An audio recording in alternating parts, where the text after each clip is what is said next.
Hi everyone and welcome back to my YouTube channel learning hub. तो आज का जो वीडियो है उसके अंदर हम डिस्कस करेंगे क्लास 9 का chapter number 1 of history social chapter number 1 of history, that is the French revolution. Okay, तो चैप्टर बहुत ज़्यादा इंपॉर्टेंट है क्योंकि जो अब हिस्ट्री है ना उसमें आपको चैप्टर थोड़े बड़े बड़े देखने को मिलते हैं ना। घबराने की कोई बात नहीं है, चैप्टर्स बहुत ईजी, लेकिन समझना उनको ज़्यादा इंपॉर्टेंट रहता है ना। तो हम धीरे धीरे चैप्टर को समझेंगे, डिफरेंट डिफरेंट पार्ट्स में समझेंगे, सो वीडियो में बने रहिएगा।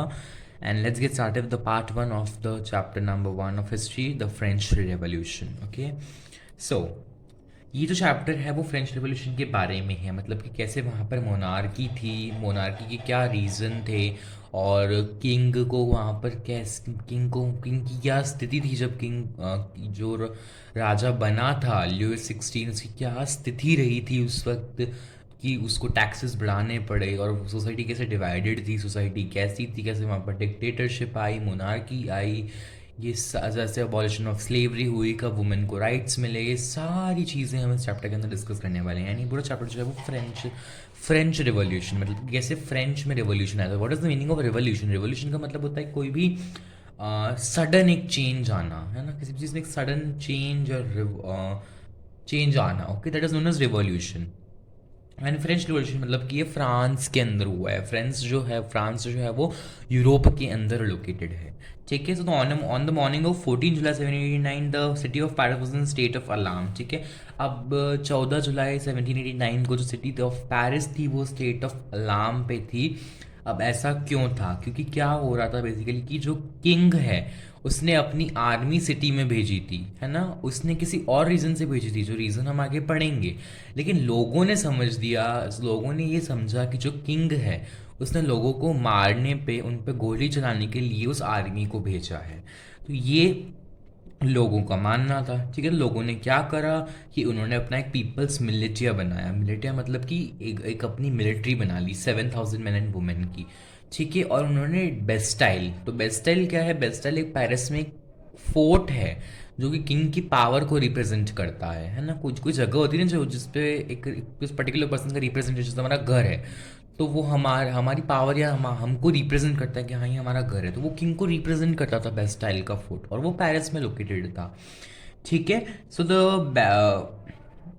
तो जो जितने भी लोग थे, अब उन किंग को सबक सिखाने के लिए उन लोगों ने क्या करा कि इस बेस्टाइल पे अटैक कर दिया, है ना। अब बेस्टाइल एक प्रिजन था। प्रिजन क्या होता है? जहाँ पर कैदियों को रखा जाता है ना। तो उस प्रिजन के अंदर केवल 7 कैदी थे, है ना। तो उन्होंने उनको छुड़ा दिया वहाँ से। और उनका जो मेन मोटिव ये था कि अब इतने सारे लोग हैं और एक आर्मी है, अब आर्मी के पास बहुत सारे क्या हैं, हथियार है, लेकिन लोगों के पास हथियार नहीं है। तो उन्होंने प्रिजन पर अटैक इसलिए करा, इसका फर्स्ट रीजन तो ये था कि वो एक despotic stand for despotic power of king, मतलब कि वो किंग की पावर को रिप्रेजेंट कर रहा था। और उसका जो सेकंड रीजन हम मान सकते हैं वो ये था कि in the search of ammunition, है ना, कि in the search of ammunition और वेरियस हथियार हथियार ढूंढने के लिए उन्होंने वहाँ पर गए थे। तो अब कैसे ये सारी चीज़ें होती हैं, क्या इसके रीजंस होते हैं, क्या किंग के ऊपर प्रेशर होता है, ये सारी चीज़ें जो है वो हम इस चैप्टर के अंदर कवर करनी है वाले हैं। तो ये इसका एक इंट्रोडक्टरी पार्ट था इस चैप्टर का। चलिए अब स्टार्ट करते हैं the French society during the late 18 century. ठीक है, तो अब जो फ्रांस का राजा था उसका नाम था ल्यूइस 16। वो बिलोंग करता था बर्बन फैमिली से। ओके, बिस्किट वाला नहीं, ये एक डायनेस्टी आप कह सकते हो, बर्बन फैमिली से वो बिलोंग करता था। उसने 20 साल की वो 20 साल का था जब उसने एक प्रिंसेस जिसका नाम था मैरी एंटोइनिटे, और वो ऑस्ट्रिया से बिलोंग करती थी, उन्होंने उससे मैरिज करी थी। अब जब किंग राज महल में आए तो वहाँ पर खाली राजकोष था, मतलब there was an empty treasury, है ना, कि वहाँ पर जो खजाना था वो बिल्कुल खाली था। अब इस खजाने के रीज़न, खाली होने के रीजन क्या थे, चलिए समझते हैं। तो long years of the war had drained the financial resources of France. अब फ्रांस जो था, ये कोई भी कंट्री होती है इसमें रिवोल्ट होते हैं ना, तो फ्रांस में भी रिवोल्ट हुआ था। उसमें जो अब देखिए एक वॉर होता है, वॉर के अंदर बहुत पैसा लगता है ना, तो वो उसमें इनके पैसे खत्म होते गए। Added to this was the cost of maintaining an extravagant court at the immense palace of Versailles. ठीक है, अब इनका एक पैलेस था जिसका नाम था वर्सिलीज, है ना, जो कि किंग का ही पैलेस था। ठीक है, अब उन्होंने किंग ने बना तो दिया इतना सारा बड़ा सा महल, लेकिन उसको मेंटेन करना कितना भारी है। ओके, अब जैसे कोई भी फोर्ट बनता है तो उसका मैनेजमेंट, उसको मैनेज करना, उस पर आपको इन्वेस्ट करना इज़ वेरी वेरी हार्ड, है ना। Next is under Louis 16 France help 13 American colonies to get their independence from the common enemy Britain. ठीक है, अब ब्रिटेन जो था वो बहुत सारी कंट्रियों का कॉमन एनिमी था, मतलब कि सबका एक दुश्मन था ब्रिटेन, है ना। तो जो लुइस 16 था उसने जो 13 अमेरिकन कॉलोनीज थी उनको फ्रीडम दिलाने में मदद करी थी, है ना। The war added more than a billion livres to a डेप्थ that had already risen to more than 2 billion livres. अब जो राजा था उसने क्या करा था कि अब इन सारी चीज़ों के लिए उसने लोन लिया था, लोन 1 बिलियन लीवर का लिया था। लीवर करेंसी होती है, लीवर जो है वो करेंसी थी फ्रांस की, जो कि 1794 तक एप्लीकेबल थी। क्लियर, तो लीवर वो होता है। ठीक है, अब 1 बिलियन लीवर का तो उसने लोन लिया, लेकिन जब उस पर इंटरेस्ट बढ़ता गया तो वो 1 बिलियन लीवर और बढ़ गया और वो टोटल 2 बिलियन लीवर्स हो गया।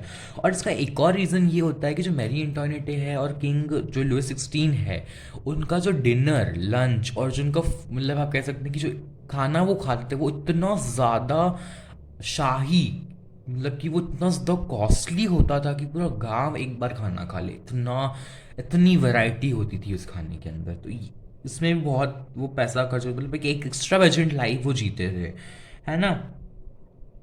ठीक है, तो ये सारे कुछ रीजंस थे एम्प्टी ट्रेजर के, है ना। अब हम पढ़ेंगे that what was the division of the society. ठीक है, जैसे कि पहले in India there was a Kshatriya Brahmins, ना, तो वहाँ पर कैसा डिवीजन था, चलिए आइए समझते हैं इसको। तो ये देखिए, ये कुछ आपको यहाँ पर एक सोसाइटी दिख रही, मतलब कि एक आपको एक ग्राफ फ्लो चार्ट टाइप दिख रहा होगा। एंड सॉरी, वो इट पूरा पेंसिल से लिखा है, मैंने आपके लिए लिखा था ये सारी चीज़ें। सो ये है सोसाइटी ऑफ एस्टेट्स। ठीक है, तो जो फ्रांस था वो डिवाइडेड था एस्टेट्स के अंदर। So there were total 3 estates, first estate, second estate और थर्ड एस्टेट। ठीक है, फर्स्ट एस्टेट के अंदर थे क्लर्जी। ठीक है, क्लर्जी क्या होते हैं, क्लर्जी जैसे कि जो हमारे यहाँ पर पंडित होते हैं, है ना, तो वहाँ पर जो चर्च में जो जितनी भी चीज़ें वो रिचुअल्स परफॉर्म करते हैं वो क्लर्जी करते थे, मतलब कि the people who belong to the who were related to church, मतलब प्रीस्ट, चर्च प्रीस्ट, है ना। सेकंड इज नोबिलिटी, नोबिलिटी जितने भी कोर्ट मेंबर्स थे, है ना, कोर्ट हुआ करते थे वहाँ पर, है ना, तो वहाँ पे कोर्ट मेंबर्स और किंग के रिलेटिव, है ना, किंग के रिश्तेदार सारे। और थर्ड एस्टेट के अंदर जितने भी मिडिल क्लास, जैसे कि बिग बिजनेसमैन हो गए, मर्चेंट हो गए, और लॉयर्स हो गए, ऑफिशियल्स हो गए, मतलब कि बड़े से लेकर छोटे तक सारे जिन्हें वहाँ पे थे, सिवाय क्लर्जी और नोबिलिटी के। ठीक है, पीजेंट्स थे, आर्टिजन्स थे, स्मॉल पीजेंट्स थे, लैंडलेस लेबर्स थे, सर्वेंट्स थे, वो सब लोग वहाँ पर थे। ठीक है, तो इस तरह से जो थी वो सोसाइटी डिवाइडेड थी, कौन सी, फ्रेंच सोसाइटी। अब इसका एक एम्प्टी ट्रेजरी का जो रीज़न था वो ये भी था कि जो थर्ड एस्टेट था, मतलब कि थर्ड एस्टेट जो था वो पुअर था, है ना, तो थर्ड एस्टेट से ही केवल टैक्स लिया जाता था। ठीक है, अब हम कुछ जैसे रीज़न समझते हैं कि ऐसा क्या वहाँ पर क्या स्थिति थी उसकी, है ना। तो जो क्लर्जी और नोबिलिटी थे वो तो बहुत ही रिच थे, है ना, लेकिन उनसे टैक्स नहीं लिया जाता था। टैक्स किससे लिया जाता था, केवल थर्ड एस्टेट से। अब थर्ड एस्टेट के लोग थे गरीब, और गरीब लोगों से ही आप टैक्स ले रहे हो तो क्या मतलब रहा उसका, है ना। तो ये एक वहाँ की स्थिति थी किसकी, फ्रांस की, है ना। और एक टर्म आपकी बुक के अंदर आता है ओल्ड रेजाइम, है ना। तो ओल्ड रेजाइम का मतलब होता है जो सोसाइटी फ्रांस की थी बिफोर 1789, मतलब कि ये वाली जो सोसाइटी है ना इसको हम ओल्ड रेजाइम कह सकते हैं। क्लियर। अब अब उस फ्रांस के अंदर जो था वो पीजेंट्स बहुत ज़्यादा रहते थे, 90% पॉपुलेशन पीजेंट को बिलोंग करती थी, लेकिन जो पीजेंट्स थे वो केवल 60% लैंड के ओनर थे, है ना। अब इतने सॉरी, वो केवल एंड केवल 40% लैंड के ओनर थे, और जो 60% लैंड था वो क्लर्जी नोबिलिटी इनके द्वारा ऑक्यूपाई किया गया था। तो अब आप सोच लीजिए, टैक्स पीजेंट्स पे कर रहे हैं, लेकिन उनके पास ना तो लैंड है, ना उनके पास घर है, ना कुछ भी, है ना। तो ये फेडरल सिस्टम वहाँ पर चलता था, ज़मींदारी सिस्टम वहाँ पर चलता था, है ना। तो अब जो अब different different taxes, different types of taxes वहाँ पर कलेक्ट किए जाते थे। जैसे एक तो किंग अपना टैक्स लेता था, एक लेते थे टिथ, एक टैक्स का नाम था टिथ। तो टिथ एक जैसा ऐसा टैक्स है जो कि नोबल्स द्वारा, चर्च के पीपल द्वारा लिया जाता था, ठीक है। तो टेंथ के अंदर उनको 1/10 ऑफ एग्रीकल्चर प्रोड्यूस, मतलब कि जो जितनी भी एग्रीकल्चर प्रोड्यूस हो रही है उसका 1/10 आपको टेंथ के अंदर आपको चर्च को देना पड़ता था, ठीक है। और जो सेकंड टैक्स था वो था एक टेल, ठीक है। वो एक डायरेक्ट टैक्स था, ठीक है। और जो कि स्टेट को दिया जाता था, मतलब कि जो किंग है उसको ये टैक्स दिया जाता था जिसका नाम था टेल। अब हमने पढ़ तो लिया कि सोसाइटी कैसी थी फ्रांस की उस टाइम पर, है ना, कि क्या वहाँ पर एस्टेट की सोसाइटी चलती थी, कौन कौन टैक्स देता था, ऐसा सारी हमने चीज़ें डिस्कस कर ली, ठीक है। नेक्स्ट है द स्ट्रगल टू सर्वाइव, ठीक है। अब जो पॉपुलेशन थी फ्रांस की वो 23 मिलियन से 28 मिलियन बढ़ गई थी 1789 के अंदर। अब देखिए जैसे जैसे जैसे पॉपुलेशन बढ़ी, लोग बढ़े तो अब लोगों को खाने के लिए चाहिएगा, तो वहाँ पर फूड ग्रेन की जो डिमांड थी वो बढ़ती गई। और वहाँ की जो लोगों की स्टेपल डाइट थी वो ब्रेड थी, है ना। लोग ब्रेड खाया करते थे, यहाँ पर हम रोटी खाते लेकिन वहाँ पर वो ब्रेड खाते थे, है ना। कहीं कहीं लोगों की स्टेपल डाइट होती है ना। तो अब लोगों को इतनी वेजेस नहीं मिल रही थी, धीरे धीरे वर्कर्स बढ़ते जा रहे थे, है ना। बहुत most workers were employed as labourers in the workshops whose owner fix their wages. अब वेजेस उनकी बहुत ज़्यादा कम थी, ठीक है। तो वो लोग बहुत पुअर होते जा रहे थे और ऐसे से करते करते क्या हुआ, वहाँ पर सब्सिस्टेंस क्राइसिस की जो सिचुएशन है वो आ गई थी। अब सब्सिस्टेंस क्राइसिस क्या होता है, an extreme situation where the basic means of livelihood are endangered, है ना। मतलब कि जो बेसिक नीड्स जैसे कि घर, खाना, पानी हमारी बेसिक नीड्स है ना, तो ये एंडेंजर्ड है, मतलब कि हमें नहीं मिल रही है एडिक्वेटली, है ना। तो ये होता है सब्सिस्टेंस क्राइसिस, ठीक है। तो ये वहाँ पर उस वक्त हो गया था, ओके, जब वहाँ पर पॉपुलेशन इंक्रीज हुई थी। आपको यहाँ पर एक इमेज दिख रही होगी, तो यहाँ पर जो है वो नोबल बैठा हुआ है और यहाँ पर ये पीस आप कह सकते हैं कि थर्ड एसेट का पुअर पीपल इसके पास बहुत सारा खाने की चीज़ें लेकर यहाँ पर आया है। और ये जो किंग है ना, ये नोबल जो है वो उसे देख भी नहीं रहा है ना। मतलब कि ही इज सो मच, उसको बहुत ज़्यादा घमंड है, इसलिए उसको वो देख भी नहीं रहा है, ओके। जो नेक्स्ट टॉपिक है वो हमारा है a growing middle age envisages an end to privileges, ठीक है। तो वहाँ पर अब मिडिल क्लास जनरेट, अब जो लो पीजेंट थे वो तो कुछ कर नहीं पा रहे थे, अब वहाँ पर मिडिल क्लास की जो जनरेशन है वो स्टार्ट हो गई, ठीक है। मिडिल क्लास में कैसे लोग जैसे कि एडमिनिस्ट्रेटिव ऑफिशियल्स हो गए, है ना, लॉयर्स हो गए, टीचर्स हो गए, मैन्युफैक्चरर्स हो गए, ऐसे सारे चीज़ जने जो थे वो अब अपनी जो आवाज़ है उसको रेज करना उन्होंने स्टार्ट कर दिया था, है ना। और उन्होंने जो था वो अपना ये चाहते थे कि आप किसी को भी उनकी जो पोजीशन है उस पर, मतलब कि जैसे कि एस्टेट में डिवाइड नहीं होनी चाहिए सोसाइटी। जो पीपल है उनको सम्मान मिलना चाहिए उनके मेरिट पर, मतलब कि वो कितने क्वालिफाइड हैं या फिर उनमें कितनी एबिलिटी है उसके पीपल पर, उसके बेसिस पर लोगों को जज करना चाहिए। ये उनका आइडिया था, ठीक है। तो ये जो आइडिया था वो उन्होंने फिलोसोफर्स से लिया था। फिलोसोफर्स वो लोग होते हैं जो कि सोसाइटी, जो फिलोसॉफी मतलब जो एक चेंज लाना चाहते हैं सोसाइटी के अंदर, ठीक है। इस चैप्टर के अंदर आप 3 फिलोसोफर्स के नाम बेसिकली पढ़ेंगे, John Locke, Jean Jacques Rousseau and Charles Montesquieu, okay. So सबसे पहले आता है जॉन लॉक की, इन्होंने एक बुक लिखी थी जिसका नाम था टू ट्रीटीज ऑफ गवर्नमेंट, ठीक है। और इन्होंने ये बोला था कि जो आप राजा को सुप्रीम मानते हैं, लोग जो है वो राजा को सुप्रीम मानते, तो आप ऐसा तो करना छोड़ दो। Refute the doctrine of divine and absolute right, जो आप राजा को भगवान मानते हो उसको बंद करो, इस प्रैक्टिस को, ठीक है। और सेकंड बुक लिखी थी रोस्यू ने, उन्होंने उनकी बुक का नाम था सोशल कैटरैक्ट। उन्होंने ये लिखा था कि जो जो भी डिसीजन होता है या फॉर्म ऑफ गवर्नमेंट होती है वो जनता और गवर्नमेंट दोनों की आपस में बात करने पर होनी चाहिए। केवल सिर्फ गवर्नमेंट सारे फैसले लेती जा रही है, पीपल का कोई रोल ही नहीं है, ऐसा नहीं होना चाहिए, ठीक है। और चार्ल्स मोंटेस्क्यू ने एक बुक लिखी थी जिसका नाम था स्पिरिट ऑफ लॉस। उन्होंने उसमें क्या कहा था, देखिए जो फ्रांस था उसमें पावर सिर्फ लुइस 16 के पास थी, है ना, कि वो जो बोल रहा है वहाँ पे मोनार्की थी, मतलब कि जो मोनार्क ने कह दिया वो हो गया, है ना। तो उनका ये कहना था कि जो गवर्नमेंट है वो 3 लेजिस्लेचर, एग्जीक्यूटिव और जुडिशरी में डिवाइड होनी चाहिए। अब ये तीनों क्या टर्म्स होते हैं हम सभी को पता है, हमारी जूनियर क्लासेस में पढ़कर आ चुके हैं, ठीक है। तो ये सारे जो आइडियाज़ थे वो इन फिलोसोफर्स के थे। ओके, एंड ये वहाँ पर ब्रिटेन में उसको अप्लाई करना चाहते थे। और इन जो आइडियाज़ थे फिलोसोफर्स के, वो इंटेंसिवली सलोन्स के अंदर डिस्कस हो रहे थे, कॉफ़ी हाउसेस के अंदर डिस्कस हो रहे थे।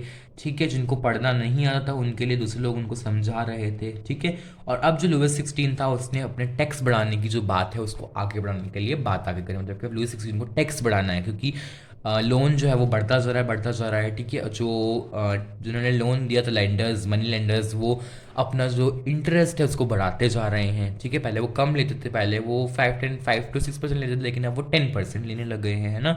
तो अब किंग लुइस 16 टैक्स बढ़ा रहा है। तो चलिए आगे डिस्कस करते हैं कि अब वो टैक्स बढ़ाने पे क्या सिचुएशन वहाँ पर हुई और कैसे प्रोटेस्ट हुआ, क्योंकि इस टैक्स की वजह से ही वहाँ पर जो मेन प्रोटेस्ट है उसने जो है वो टेक प्लेस हुआ था। तो अगले जो चीज़ें हैं वो तो बहुत ज़्यादा इंटरेस्टिंग है, so do watch the video.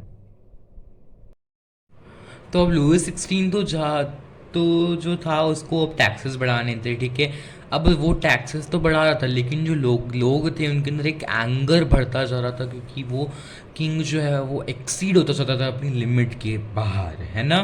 तो जो नेक्स्ट हमारा टॉपिक आता है वो है आउटब्रेक ऑफ रिवॉल्यूशन। तो अब रिवॉल्यूशन कैसे होता है वो हम डिस्कस करेंगे। ठीक है, तो अब लुइस 16 को अगर टैक्स बढ़ाना है तो वो अपने आप नहीं बढ़ा सकता है, क्योंकि वहाँ पर फ्रांस पे एक रूल था कि उसको एक मीटिंग बुलानी पड़ती थी एस्टेट्स जनरल की। अभी ये क्या होता है वो भी हम समझेंगे। तो उसको वो मीटिंग बुलानी पड़ती थी, और वो मीटिंग में वोट के द्वारा वो जो है वो टैक्सेस को बढ़ा सकता है। ठीक है, तो एस्टेट जनरल क्या है? एस्टेट जनरल एक ऐसी पॉलिटिकल बॉडी है जिसमें जितने भी एस्टेट थे, जो तीनों एस्टेट थे, वो अपने वोट देते थे। वो उससे हम कहते थे एस्टेट्स जनरल। ठीक है, तो फर्स्ट जो लास्ट टाइम था वो 1614 में हुआ था, और अब ये 1789 मतलब अराउंड 150 ईयर्स बाद ये जो मीटिंग है वो बुलाई जा रही है। So on 5 May 1789, Louis XVI called an assembly of the Estates General to pass the proposal for the new taxes. ठीक है, तो उसने मीटिंग बुलाई। मीटिंग कहाँ पर हुई? मीटिंग हुई थी रेस्प्लेंडेंट हॉल में, और ये वर्साइल्स में ही वर्सलीज में लोकेटेड है। एंड ये टर्म्स गाइज याद रखना बहुत ज़्यादा ज़रूरी है, बिकॉज एग्जाम्स के अंदर पूछा जाता है, कॉम्पिटेटिव एग्जाम्स के अंदर भी पूछा जाता है। ठीक है, तो अब जो तीनों एस्टेट्स थे वो अपने मेंबर्स भेजते थे वहाँ पर, है ना। तो फर्स्ट एस्टेट ने 300 में रिप्रेजेंटेटिव्स भेजे, सेकंड ने भी 300 रिप्रेजेंटेटिव्स भेजे, लेकिन जो थर्ड एस्टेट था उसने 600 रिप्रेजेंटेटिव्स भेजे। और थर्ड एस्टेट में जो थोड़ा से रिचर मतलब कि रिचर कास्ट जो बिलोंग करते थे, या फिर आप कह सकते हैं प्रॉस्परस एंड एजुकेटेड मेंबर्स थे, उनको ही वहाँ पर एंट्री अलाउड थी। जैसे कि लॉयर्स हो गए, टीचर्स हो गए, एडमिनिस्ट्रेटिव ऑफिशियल्स हो गए, इन्हीं को वहाँ पर परमिशन थी। पीजेंट्स, आर्टिसंस, वुमेन को वहाँ पर नहीं जाने दिया जाता था। ठीक है, तो ये जो लोग थे, जो मतलब जो वहाँ पर उस मीटिंग में गए थे, तो वो 40,000 letters, now you can imagine 40,000 letters अपने साथ ले गए थे। किनके? उन पीजेंट्स, आर्टिसन, वुमेन के, जिनको कि अंदर एंट्री डिनाई थी। ठीक है, तो अब एस्टेट जनरल में रूल क्या था? लुइस 16 का रूल क्या था कि हर एक एस्टेट, मतलब कि 3 एस्टेट हैं, ठीक है, तो एक एस्टेट का एक वोट होगा। मतलब अगर 300 जने हैं तो 300 जनों का सिर्फ एक वोट होगा। मतलब फर्स्ट एस्टेट है तो फर्स्ट एस्टेट में 300 जनों का सिर्फ एक वोट होगा। सेकंड एस्टेट है 300 मेंबर है उसमें, तो सिर्फ उसका एक ही वोट होगा। टोटल 3/4 होते थे। तो ये तो बिल्कुल ही अनफेयर प्रैक्टिस है। तो इस बार जो थर्ड एस्टेट था उसने क्या बोला कि हर एक मेंबर का एक वोट होना चाहिए। ओके, लेकिन जो लुइस 16 था उसने बोला नहीं, ऐसा नहीं होगा, और हमारी जो प्रैक्टिस चलती आ रही है हम उसी को ही फर्दर कंटिन्यू करेंगे। तो लोग थे, उनको तो गुस्सा पहले से आ रहा था, और गुस्सा अब उनका और बढ़ गया, और वो असेंबली छोड़कर वहाँ से चले गए। और वर्साइल्स के ही अंदर एक टेनिस कोर्ट था। ठीक है, टेनिस आपको पता है क्या होता है? टेनिस कोर्ट के अंदर वो सारे लोग इकट्ठा हुए। कौन सी डेट को? 20 जून को, 20 जून 1789। ओके, वहाँ पर ये असेंबल हुए। इन्होंने अपनी एक, आप कह सकते हैं, एसोसिएशन या ग्रुप बना दिया, जिसका नाम उन्होंने रख दिया नेशनल असेंबली। क्लियर? और इन्होंने एक प्रण ले लिया, एक वहाँ पर ओथ ले लिया कि हम जब तक यहाँ से नहीं जाएंगे जब तक हम कॉन्स्टिट्यूशन नहीं बना देते हैं फ्रांस का। ठीक है, तो ये जो पूरा एक, आप कह सकते हैं कि प्रोसेस या फिर एक पीरियड ऑफ टाइम, इसको हम टेनिस टेनिस कोर्ट ओथ कहते हैं, ठीक है, कि वो टेनिस कोर्ट में असेंबल हुए, वहाँ पर उन्होंने जो जितने भी ओथ थे वो लिए, ठीक है। अब किसी भी चीज़ रिवोल्ट में या किसी भी चीज़ में एक लीडर होना का बहुत ज़रूरी है, तभी एग्जीक्यूशन प्रॉपर होता है ना। तो यहाँ पर भी लीडर्स थे मीराबियो एंड अब्बासियस, ओके। तो मीराबियो एक नोबल से बिलोंग करती, नोबैलिटी से बिलोंग करती थी, लेकिन उनको ये सारा जो फेडरल सिस्टम था, फेडरल प्रिविलेजेस का सिस्टम था, वो उनको नहीं अच्छा लगा, ठीक है। तो उन्होंने भी इसमें एक लीड रोल प्ले करा था, एंड दूसरा लीड रोल प्ले किया था अब्बासियस ने, ठीक है। तो वो इस चैप्टर में जैसे हमें बताया गया है, तो वो एक राइटर आप कह सकते हैं ना, तो जिन्होंने एक इन्फ्लुएंशियल पैम्पलेट लिखा था, that what is third estate, है ना। तो उन्होंने ये पैम्पलेट लिखा था। अब इधर तो सब लोग अपना कॉन्स्टिट्यूशन बनाने में लगे हुए थे, है ना। अब उधर बचे पीजेंट्स, आर्टिजन्स, वुमेन्स, ठीक है। अब मैंने आपको बताया था कि सब्सटेंस क्राइसिस की सिचुएशन आ चुकी थी फ्रांस के अंदर, ठीक है। तो बहुत जो ब्रेड वहाँ की एक सब्सिस्टेंस नीड थी, है ना। सब्सिस्टेंस क्या होता है, बेसिकली बेसिक, है ना। तो उनकी बेसिक नीड जो थी वो अब हार्म होती जा रही थी, तो लोगों को बहुत लंबी लंबी लाइंस में खड़ा रहना पड़ता था। तो वुमेन थी, उनको ब्रेड कलेक्ट करने के लिए बहुत लंबी लाइन में लगना पड़ रहा था, है ना। तो अब इतनी लंबी लाइन में इतने टाइम तक खड़े रहने से वुमेन जो थी वो बहुत ज़्यादा एंग्री हो गई थी, ठीक है। और बेसिकली हो क्या रहा था कि जो आप कह सकते हैं शॉपकीपर्स थे या फिर जो सप्लायर्स थे, वो वो होर्ड कर रहे थे ग्रेन्स को, मतलब कि उन ग्रेन्स को आगे जाने नहीं दे रहे थे, वो अपने गोडाउन में उनको स्टोर कर कर रख रहे थे, है ना। तो जो वुमेन थी उनको आया गुस्सा, और उन्होंने जितनी भी जो शॉप्स थी उसके अंदर उन पे अटैक कर दिया, जितने भी होर्डेड ग्रेन्स थी उन सबको भी अपने कब्जे में कर लिया, ठीक है। And on the 14 July the agitated crown stoned and destroyed the Bastille, ठीक है। तो अब ये हुआ क्यों था, क्योंकि देखिए जो वुमेन्स थी उन्होंने ब्रेड पेस्ट्री शॉप्स इन सब को अटैक करने के लिए कहा। तो अब इस सिचुएशन को संभालने के लिए जो था वो किंग ने मिलिट्री को भेजा था, लेकिन लोगों ने क्या समझ लिया कि किंग ने ओपन फायर का ऑर्डर देते हुए लोगों को मारते हुए इस पीपल के जो मिलिट्री थी उसको भेजा था। तो ये एक रीज़न था, ओके, जो कि लोगों ने गलत समझ लिया था, ठीक है। तो जो बेस्टाइल इवेंट है वो अब टेक प्लेस होता है, क्लियर। ये बहुत ही इंपॉर्टेंट रोल प्ले करता है फ्रेंच रेवोल्यूशन चैप्टर के अंदर, ओके। अब नेक्स्ट जो कंट्री साइड थी, अब इन पे क्वेश्चन बनता है गाइस कि जो ये what ever the situation rather than the tennis court of oath, मतलब कि उधर तो रेदर देन वर्साइल्स के अलावा क्या सिचुएशन चल रही थी सिटी के अंदर, आपसे पूछा जा सकता है, ठीक है। अब जो नेक्स्ट थिंग है वो आती है दैट कि अब इन द कंट्री साइड मतलब कि इन द विलेजेस के वहाँ पर ये अफवाह फैल रही थी कि जो लॉर्ड्स ऑफ मेनोर थे उन्होंने ब्रिगेंड्स को हायर कर दिया है, और वो क्रॉप्स को जो थे वो डिस्ट्रॉय कर रहे थे। अभी मेनोर क्या होता है और बैंड ऑफ ब्रिगेड्स क्या होता है ना। तो मेनोर का मतलब होता है कि आप कह सकते हैं हवेली का मालिक, है ना, जो बहुत ही रिचर पर्सन्स होते हैं ना। और बैंड्स ऑफ ब्रिगेड्स क्या होते हैं, मेनोर के साथ लाठीदार, है ना। लाठीदार मतलब कि जो कैसे कोई टैक्स पे नहीं कर रहा है तो उनको मारने का काम, पीटने का काम जो थे वो बैंड ऑफ ब्रिगेड्स करते थे, क्लियर। तो लोगों के बीच में अफवाह फैल गई कि वो डिस्ट्रॉय करने जा रहे हैं क्रॉप्स को। तो जो पीजेंट्स थे उन्होंने अपने जितने भी एग्रीकल्चरल इंस्ट्रूमेंट्स थे उनको लेकर और चिटॉक्स पर अटैक कर दिया। चिटॉक्स क्या थे, जहाँ पर ये मेनॉर्स, नोबलमैन्स, किंग रहते थे, किंग के रिलेटिव्स रहते थे, उनको हम क्या कहते हैं, चिटॉक्स। तो उस पर उन्होंने अटैक कर दिया, और जितने भी नोबल्स थे अब वो अपने घर से भागने लगे, इधर उधर नेबरिंग कंट्रीज में जाने लगे, ठीक है। अब इतना सारा सिचुएशन हो गया था फ्रांस के अंदर, तो अब लुई 16 को आखिरकार हार माननी पड़ी, और उन्होंने नेशनल असेंबली को एक्सेप्ट करते हुए